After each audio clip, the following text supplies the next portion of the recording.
Bueno, muchas gracias, muy buenas noches, muy bienvenidos a la casa de Dios después de un día precioso, ¿verdad?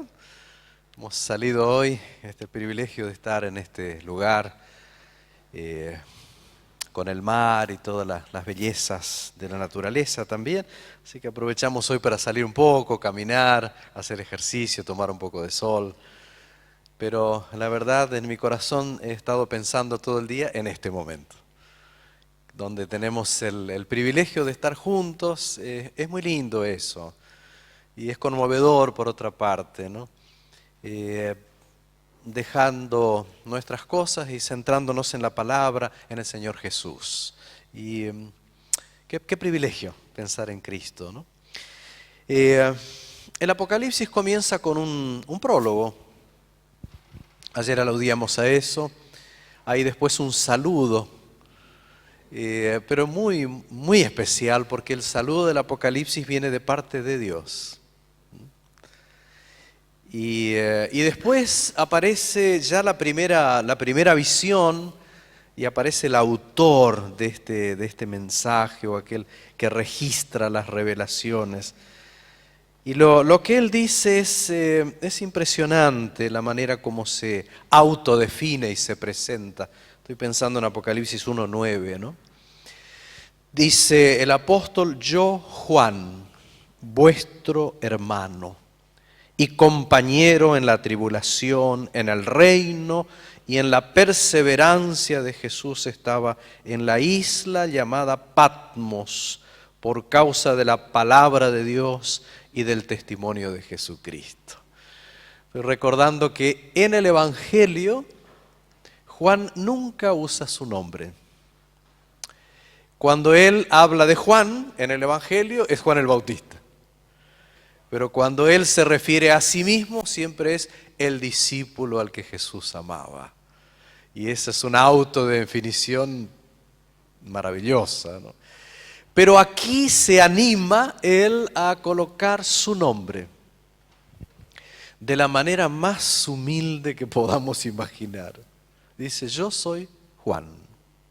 Acá no hay títulos, no hay jerarquías, nada de eso, que a veces nos gusta tanto, especialmente aquellos que estamos en los ámbitos académicos, profesor, doctor, pastor, ¿cómo quiere que lo llamen? Yo siempre le digo: Daniel, así me llamo. Y Juan dice: Juan. Y el título que él invoca es vuestro hermano. Y no solo hermano, sino dice partícipe, copartícipe, compañero, dice acá, sin connotaciones políticas, ¿no? En la tribulación, ¿qué más? En el reino y en la perseverancia de Jesucristo. Lo que nos toca a todos los cristianos, perseverar en Jesús en medio de las diferentes circunstancias de las que no estamos libres. Y Juan dice: por causa de Jesús, de su testimonio, él se encontraba en la isla de Patmos. Para aquellos que no saben, es una pequeña isla, ¿no?, rocosa en el mar Egeo, unos 80 kilómetros de la costa de Éfeso, donde había estado trabajando antes, ¿no? Bien, y dice que estando allí en espíritu en el día del Señor, de pronto, dice el versículo 10, detrás de mí oí una voz como de trompeta, una voz inconfundible. Y él dice: cuando él escuchó esa voz, se dio vuelta. Es gracioso como lo dice, para ver la voz que le hablaba. En realidad la voz no se ve, pero quería ver quién era el que estaba hablando. Una voz inconfundible. Y créanme que había pasado el tiempo. ¿Cuánto hacía que Juan no veía a Jesús?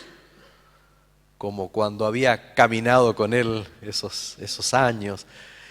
En aquel tiempo, cuando Juan era el más joven, era el discípulo, el joven, impulsivo, transformado por Cristo. Y de eso había pasado tanto tiempo. ¿Cuánto tiempo? Más de 60 años. más de 60 años, sin volver a verlo, ¿no? Hay una leyenda, una tradición, no sé por qué razón siempre me conmueve, que dice que después que Jesús resucitó y se fue a los cielos, cuando los cristianos caminaban por los senderos de Palestina y encontraban un cruce de caminos, dice que ellos se detenían y miraban para un lado, para el otro, para allá, por si Jesús volviera y caminara otra vez con sus discípulos. Fue tan maravilloso ese tiempo con Cristo que ahora Juan vuelve a escuchar esa misma voz. Él ya era un anciano ahora. Después de décadas de servir al Señor, estaba allí prisionero por causa de Jesucristo. En manos de la tiranía, de la oposición del Imperio Romano. Y él se da vuelta para ver.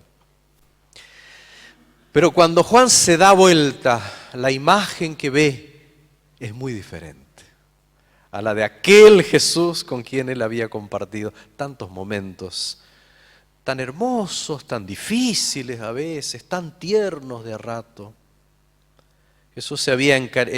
Juan se había encariñado tanto con Cristo. ¿Recuerdan la escena del aposento alto? Había recostado como un muchacho, ¿no? Recostado en el hombro, en el pecho de su maestro. Pero el Cristo que ahora él veía que tenía delante era totalmente diferente. Ahora era el Cristo resucitado. El Cristo como era en ese momento de la historia.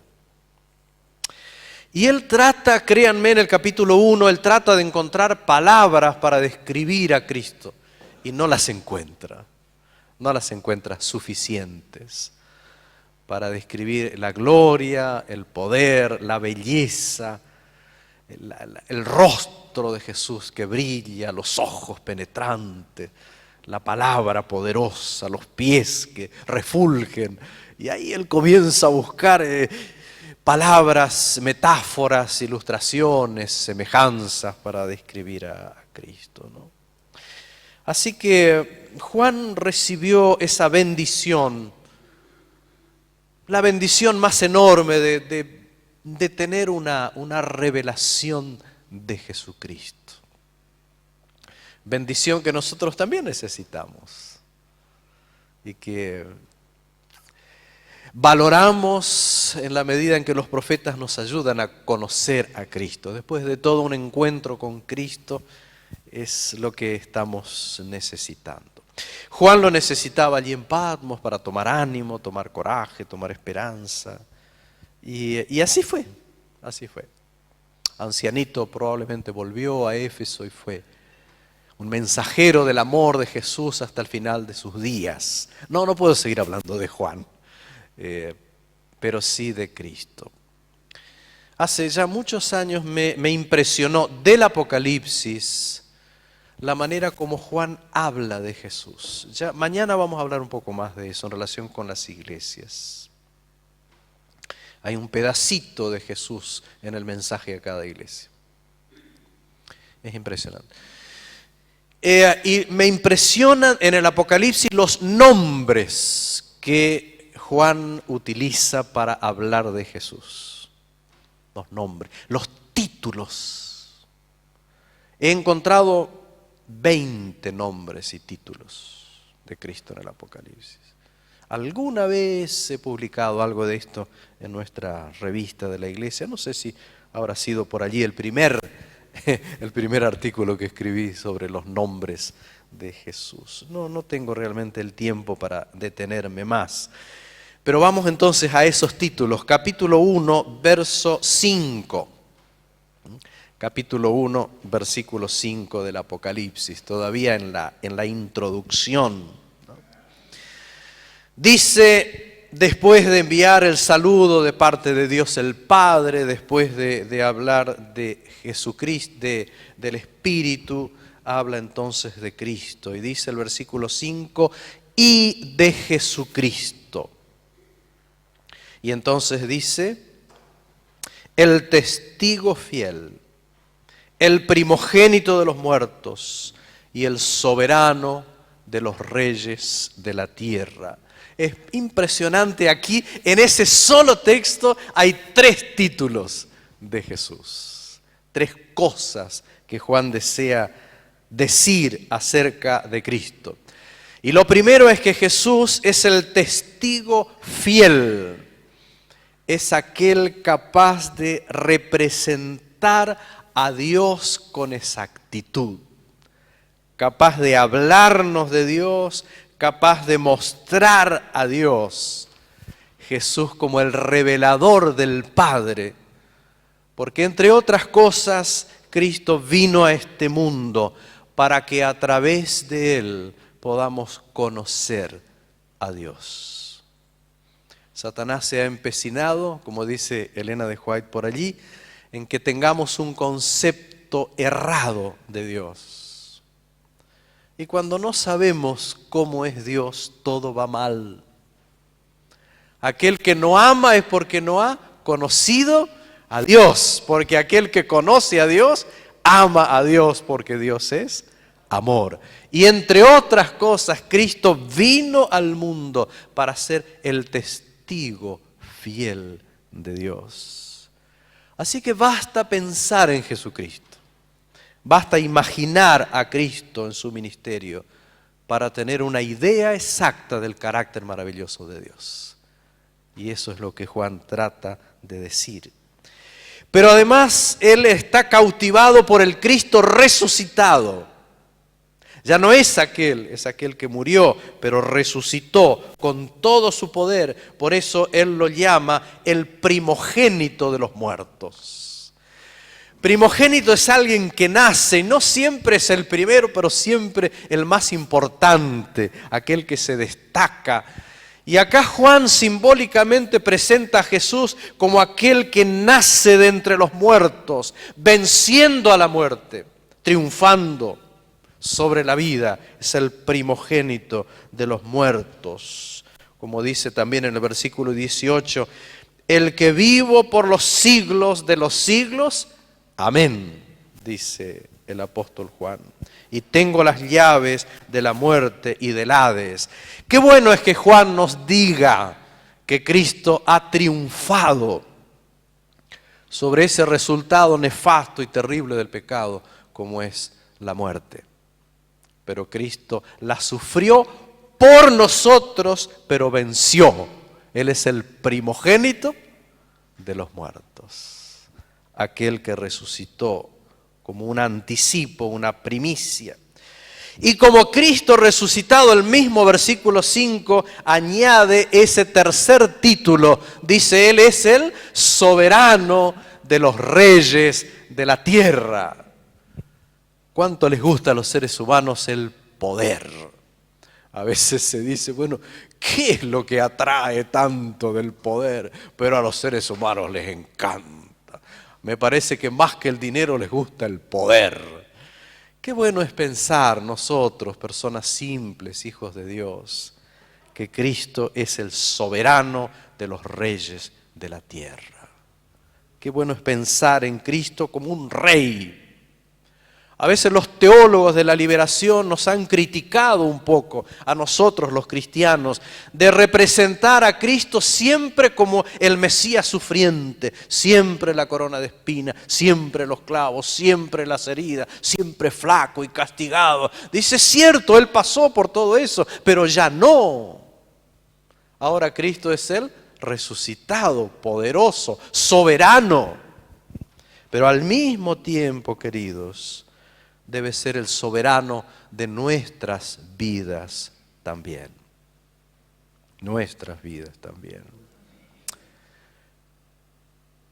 ¿Cuánto a veces rehusamos que Cristo sea nuestro Rey? De verdad, de verdad. He escuchado alguna vez esa reflexión. Una cosa es aceptar a Cristo como nuestro Salvador. Y otra cosa es hacer de Él el Señor de nuestras vidas. Eso es más que solo el perdón de los pecados. Es más que solo arreglar nuestro pasado con Dios.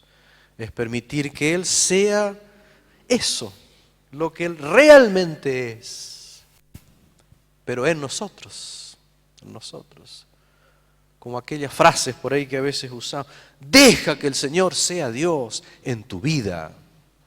Deja que el Señor sea el Rey en tu vida. Yo soy el Alfa y la Omega. Es decir, el primero y el último. Escribe en un libro lo que ves y envíalo a las 7 iglesias que están en Asia. Y ahí las menciona: Éfeso, Esmirna, Pérgamo, Tiatira, Sardis, Filadelfia y Laodicea. De esa manera se presentaba Dios en el Antiguo Testamento también. Ustedes recordarán Isaías, por ejemplo, donde Dios dice: yo soy el primero y yo soy el postrero, y fuera de mí no hay Dios. Dice Isaías 44:6. Así que Cristo es eso, Él es el primero, Él es el último, y acá utiliza las letras del alfabeto griego, que era el idioma con que se escribió el Apocalipsis, el alfa y la omega, la primera y la última letras, la A y la Z para nosotros, el primero y el último. Ser el primero y el último significa ser eterno y además abarcarlo todo. Hay una declaración que alguno de ustedes recordará, donde dice: permitamos que Cristo sea en nosotros también el primero, el último y el mejor. ¿Se acuerdan de esa declaración? Hermosa declaración. Deja que Cristo sea el primero, el último y el mejor. Qué bueno sería eso, ¿no? ¿Cuánto nos contagia Juan con su cariño, su admiración por el Señor Jesús? Así que Cristo quiere llenar, porque entre la A y la Z está todo lo demás. Él quiere llenar, así como llena la historia, llenar nuestras vidas también. ¿Qué más? Aparece en el capítulo 1, versículo 13, una declaración también impresionante. Leemos en la palabra, ¿no? Y en medio de los 7 candelabros, símbolos también del Espíritu, a uno semejante al Hijo del Hombre, vestido de una ropa que llegaba hasta los pies y tenía en el pecho ceñido un cinto de oro, la vestimenta como la del sumo sacerdote, porque a eso se dedica Cristo en los cielos. Ese título es magnífico, uno semejante al Hijo del Hombre. Significa que acá Cristo se está identificando con nosotros, los seres humanos, tan pequeños, tan frágiles, tan efímeros. Cristo se hace hombre, adopta la humanidad y la adopta para siempre. Amén. La adopta para siempre. Él es nuestro hermano, es nuestro representante. Cuando pensamos en la encarnación de Cristo, que es un tema sublime, la encarnación de Cristo, sublime, admirable, tenemos que pensar también desde lo subjetivo, en que hay razones para sentirnos acompañados por Dios, porque Él vino a nosotros, Él se hizo hombre. No es la filosofía del deísmo que imagina un Dios lejano, tan trascendente, que ha perdido hasta su interés en esta creación de sus manos. No es eso, no es eso. Es el Dios que se hace hombre, es el Hijo del Hombre. Entonces no hay necesidad, no hay derecho a sentirnos en soledad cuando al mismo tiempo creemos en aquel Dios que dejó todo para venir a nosotros y ser nuestro hermano. Ser nuestro hermano. La encarnación de Cristo es importante. Pero esa expresión Hijo del Hombre es además profética, porque es la cita exacta del tremendo capítulo 7 del libro de Daniel. Versículos 13 y 14, donde habla del anciano de días, aquel ante cuya presencia los libros se abren para ejecutar una obra de investigación y de juicio en los libros del cielo. Y de pronto dice Daniel, veía yo en las escenas de la noche que con las nubes venía alguien como un hijo de hombre que se acercó hasta el anciano de días. Cristo participando de esa obra de investigación en el santuario del cielo, el Hijo del Hombre, nuestro representante, nuestro mediador en el santuario celestial. Hasta el día cuando esa obra concluya y Cristo recibe el reino para volver a buscar a sus hijos y llevarlos a su reino eterno. A Jesús le encantaba hablar de sí mismo con este título, el Hijo del Hombre. 80 veces en los evangelios Cristo se autodefine como el Hijo del Hombre. Un título mesiánico por excelencia y un mensaje poderoso también para nosotros. Capítulo 2, versículo 18 ahora, dice en complementación a lo que acabamos de leer, capítulo 2, verso 18, escribe al ángel de la iglesia en Tiatira, el Hijo de Dios, el que tiene ojos como llama de fuego y pies semejantes al bronce bruñido, dice esto. Ahora no es solo el Hijo del Hombre, ahora es también el Hijo de Dios. Otro título. Él no solía usar con mucha frecuencia ese título. Y yo sé que podríamos pasar mucho tiempo tratando de entender esos títulos, pero de alguna manera, aunque sea simple, ser el Hijo del Hombre y ser el Hijo de Dios nos habla de la naturaleza divino-humana de Jesucristo. La naturaleza divina y humana de Cristo. El único ser que comparte esa doble naturaleza de ser plenamente Dios y plenamente hombre para reconciliar a los hombres con Dios, para unir a los hombres con Dios. Y los títulos hablan de todo eso y de mucho más. Capítulo 3, verso 7, presenta otras nuevas características. Dice en el versículo 7 del capítulo 3, y lo vamos a leer textualmente como aparece en la Biblia, escribe al ángel de la iglesia en Filadelfia, esto dice el santo, el verdadero, el que tiene la llave de David, el que abre y ninguno cierra, y cierra y ninguno abre. Qué impresionante acumulación de títulos, el santo. Queridos, habla acá del carácter perfecto de Jesús. El carácter no manchado, no contaminado de Jesús, el único ser que pasó por este mundo con esas características. La santidad nos impresiona, la santidad nos impacta porque nosotros somos seres humanos pecadores y la santidad de Cristo es sublime. Es la diferencia esencial, la diferencia moral, la perfección moral, que al mismo tiempo nos inquieta y nos atrae. Es interesante, me gusta pensar en eso.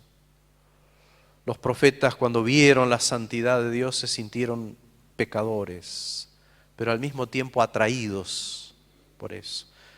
Siempre me impresionó Pedro mismo, cuando él decía al Señor Jesús, apártate de mí que soy hombre pecador. El deseado dice que al mismo tiempo que él decía estas palabras, él abrazaba los pies de Cristo.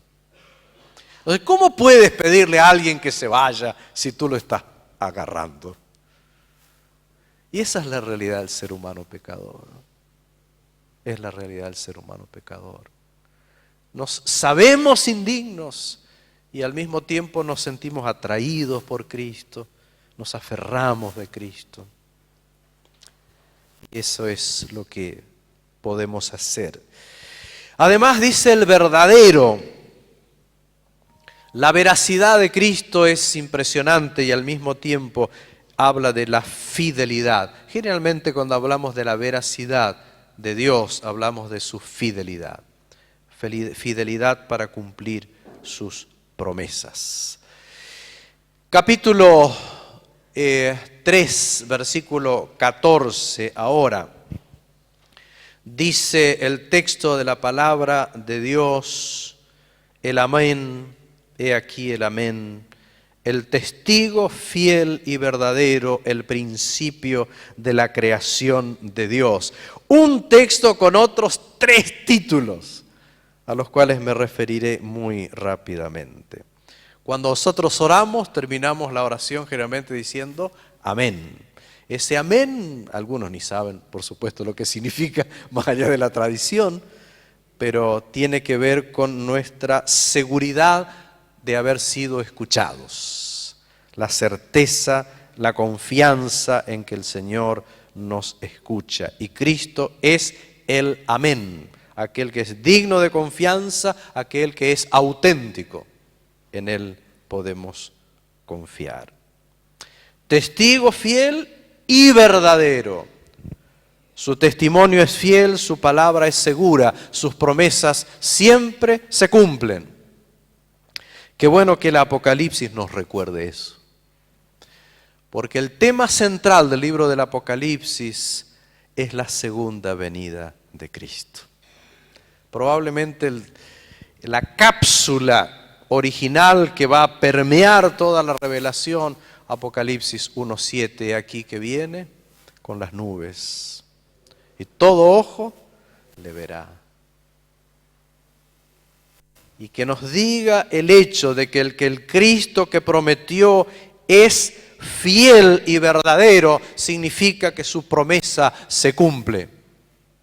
Solía contar la historia de un hermano nuestro, a quien le preguntaron en la calle, ¿por qué ustedes creen en la venida de Cristo? ¿Por qué crees que Cristo va a volver? El tiempo pasa, pareciera que todo es igual. Y aquel hermano dijo, porque todo lo que el Señor empieza, Él lo termina.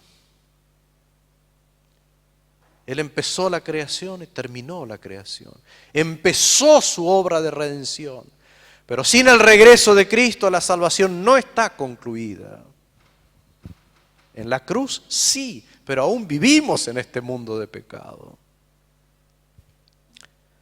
Qué bueno es pensar que Él es el testigo fiel y verdadero.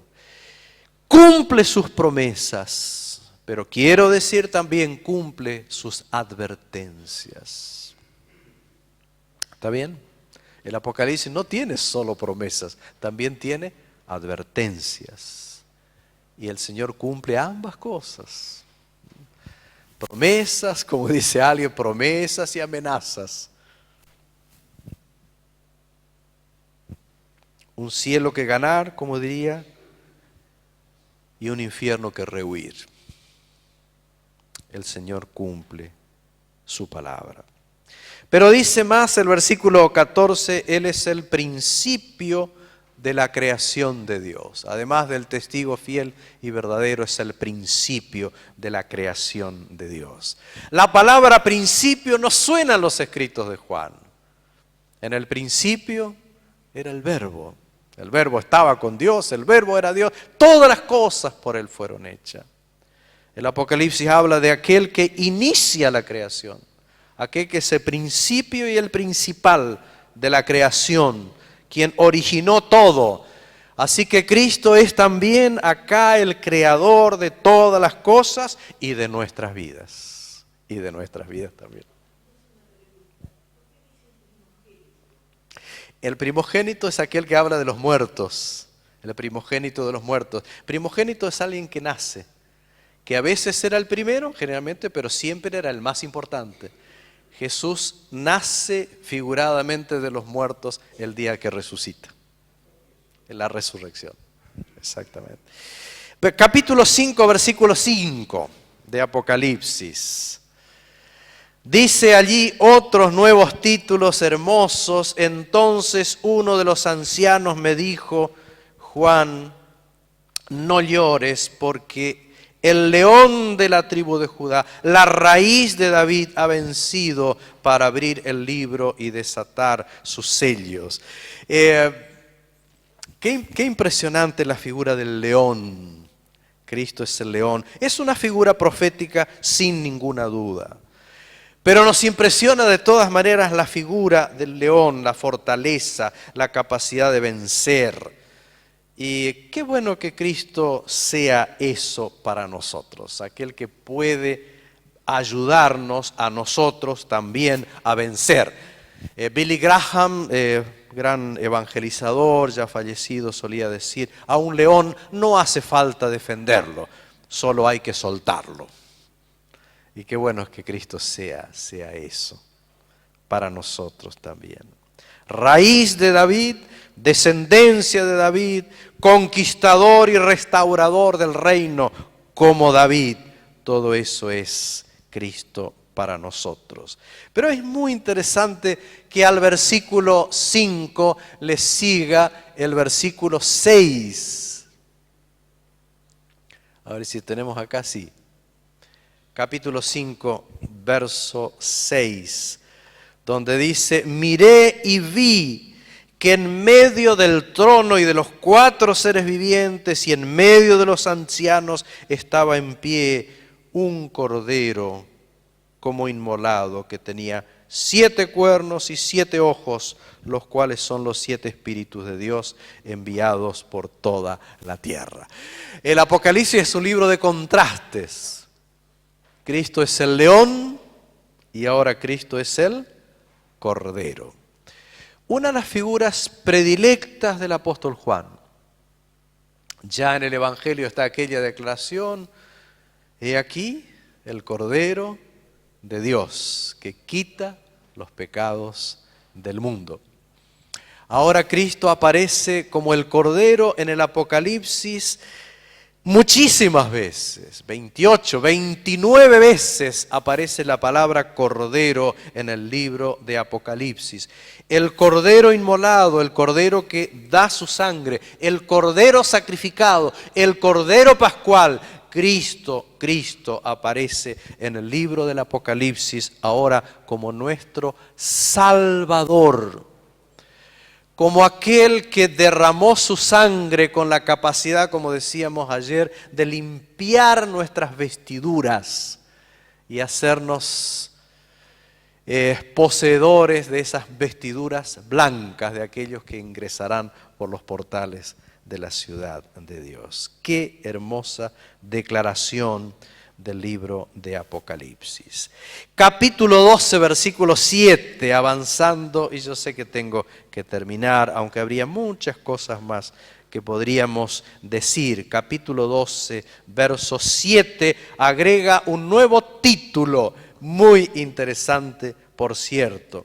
Dice: entonces hubo una guerra en el cielo.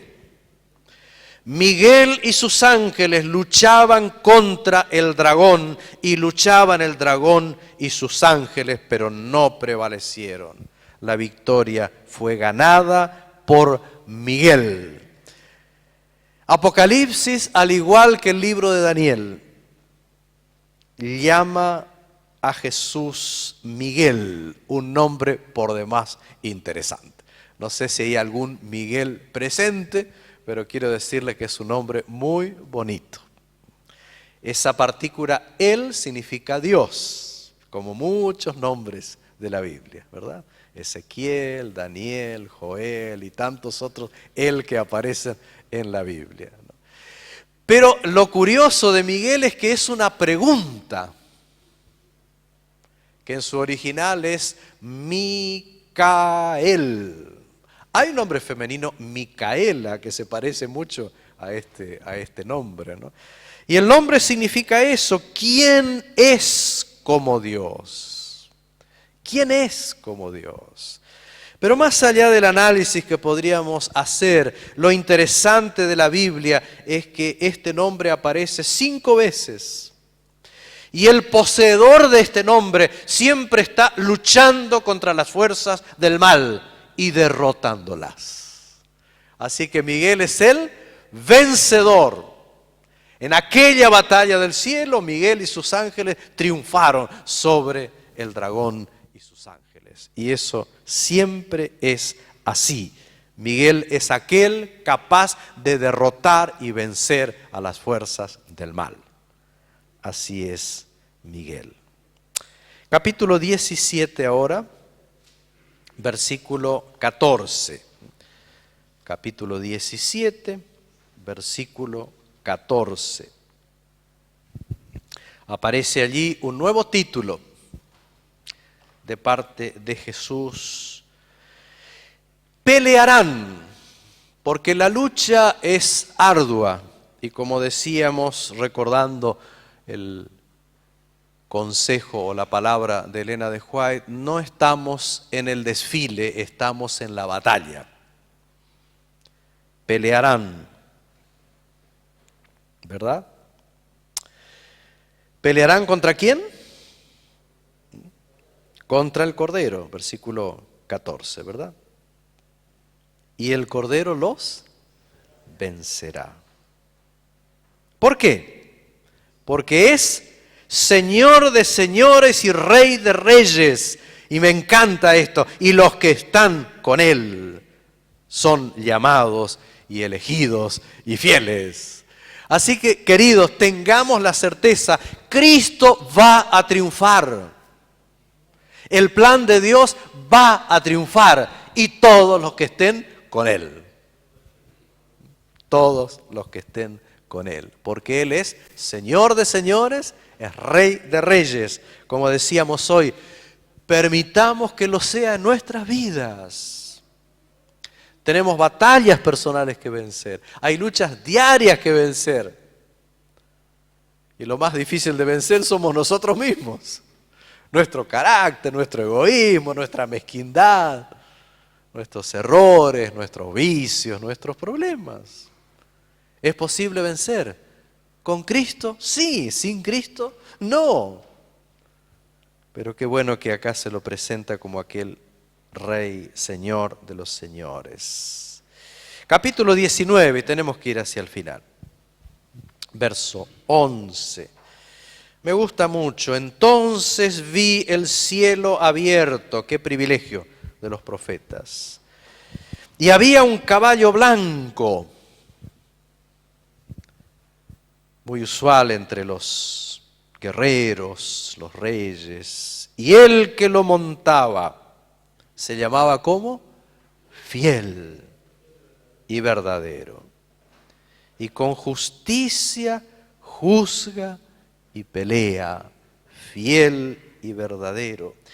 Esta representación acá, simbólica por cierto, Cristo cabalgando sobre el caballo blanco, símbolo del regreso de Cristo. Qué bueno es recordar que aquel que prometió volver triunfante se llame a sí mismo fiel y verdadero. Él lo ha prometido y Él es fiel. Él lo ha dicho, Él lo cumplirá. Nosotros en eso somos irreductibles. Nadie nos convencerá que Cristo no cumplirá su promesa. Y su promesa es la de regresar para buscar a sus hijos. Versículo 13, un nuevo título. Un nuevo título. Capítulo 19, verso 13. Estaba vestido de una ropa teñida en sangre. El sacrificio de Cristo y la lucha de Cristo. Y su nombre es, y en esta versión que estoy usando acá, Reina Valera 95, dice directamente la palabra de Dios. El verbo de Dios, dicen otras traducciones, que significa exactamente lo mismo. A través de Cristo, Dios nos habla. Él es la perfecta revelación de Dios. Y es muy interesante que Cristo sea la palabra de Dios. La Biblia es la palabra de Dios, pero Cristo también lo es. Y así como la Biblia tiene una naturaleza divina y tiene un aspecto humano, también Cristo, para reunirnos con Dios y para hablarnos de parte de Dios. Vamos al último capítulo, capítulo 22, donde aparecen nuevos títulos. Por ejemplo, en el versículo 16. Yo, Jesús, he enviado mi ángel para daros testimonio de estas cosas en las iglesias. Yo soy la raíz y el linaje de David, la estrella resplandeciente de la mañana. David es un personaje muy importante en la historia de Israel. Hasta el día de hoy la estrella de David es un símbolo de este pueblo. Pero Jesús está mucho más allá. Él es la raíz, es el linaje de David. Descendió de David humanamente, pero es antes que él, porque es el creador de todas las cosas. Y finalmente Cristo es la estrella resplandeciente de la mañana. La estrella resplandeciente. Alguna vez se profetizó por parte de Balaam, como ustedes recuerdan, saldrá estrella de Jacob, se levantará cetro en Israel. De hecho, cuando Cristo nació hubo una estrella que ocupó un papel en ese escenario bendito del nacimiento de Cristo. Quiera el Señor permitir que sea Jesús eso también para nosotros, la estrella resplandeciente de la mañana. Como dice Pedro, hasta que el día esclarezca y el lucero de la mañana salga en nuestros corazones. Qué bueno es pensar que Juan nos hable tan hermosamente, tan cariñosamente, tan profundamente acerca del Jesús que se le había aparecido. El Juan anciano y solitario en Patmos recibió un mensaje de confianza, de consuelo, de esperanza. ¿Lo creen? Claro. Mensaje que nos llega a nosotros hoy también con el mismo poder. Más allá de las circunstancias de nuestras vidas, Jesús tiene para nosotros un mensaje de consuelo, de esperanza, sobre todas las cosas. En estos títulos nos preguntamos, ¿quién es Jesús? En el Apocalipsis, ¿quién es Jesús? Es el primogénito, es el Hijo, es el Creador, es el vencedor, es la esperanza, es el testigo, el sacrificio, la palabra. ¿Cómo es Jesús? Él es fiel, es soberano, es amor, es eterno, es divino, es humano, es santo, es verdadero. ¿Cuántas cosas? ¿Cuál es su obra? Él es el creador, es el salvador, es el revelador, el mediador, el vencedor. Como diría el apóstol Pedro, no hay otro nombre bajo el cielo dado a los hombres en que podamos ser salvos. Qué privilegio haber venido esta noche a la iglesia para pensar en Jesús. Qué agradable es venir y encontrarnos con este hermoso grupo de hijos de Dios. Qué privilegio. Pero más allá de nosotros, mucho más allá de nosotros, qué lindo es pensar en Cristo, hablar de Jesús, verlo salir gloriosamente de las páginas de la Biblia para apelarnos, para traernos un mensaje a cada uno de nosotros. ¿Qué debemos hacer, ustedes y yo? Primero, aceptar a Jesús, creer en Él, aceptarlo como Salvador personal. Aceptar al Cristo que nos es revelado en las páginas de la Biblia. Por eso en la entrada ustedes han recibido una sencilla tarjeta. Acepto la Biblia como la palabra de Dios. No importa si ya lo hemos hecho antes. ¿Por qué no volver a hacerlo? ¿Por qué no marcar nuestra decisión? Señor, gracias por tu palabra, gracias por el Apocalipsis. Si necesitan con qué escribir, tenemos allí nuestros colaboradores que nos ayudarán. Acepto la Biblia como la palabra de Dios. Pero dentro de la Biblia, porque ellas dan testimonio de Cristo, vamos a encontrar a Jesús como nuestro Salvador. Querido hermano, querido amigo, acepte a Jesús una vez más. Acéptelo como Salvador.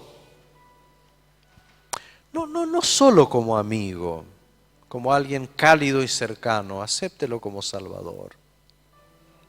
Porque somos pecadores y sin Él estamos perdidos eternamente. Con Él podemos ser salvos por la eternidad. Acéptelo una vez más. Hoy,